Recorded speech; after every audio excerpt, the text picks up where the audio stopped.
किती वर्षापासून ही परंपरा ही जागृत आहे या ठिकाणी? खरं बघताना हे मंडळ आम्ही सन 1992ला बनवलं आहे आणि 1992पासनं या मंडळाची स्थापना करून आम्ही इथे कार्यक्रम घेतो आहे.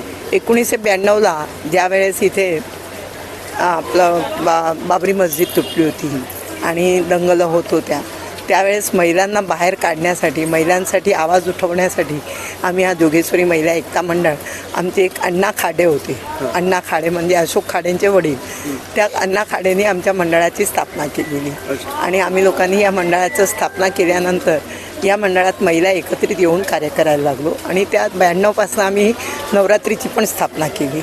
कारण जोगेश्वरी युवक एकता मंडळ होतं ज्याच्यात गणपती बसत होता, म्हणून आम्ही जोगेश्वरी महिला एकता मंडळातनं नवरात्री बसून एकाच विभागात 2 वेगवेगळे कार्यक्रम घेत होतो आणि अशा प्रकारे आमचे कार्यक्रम होतात इथे.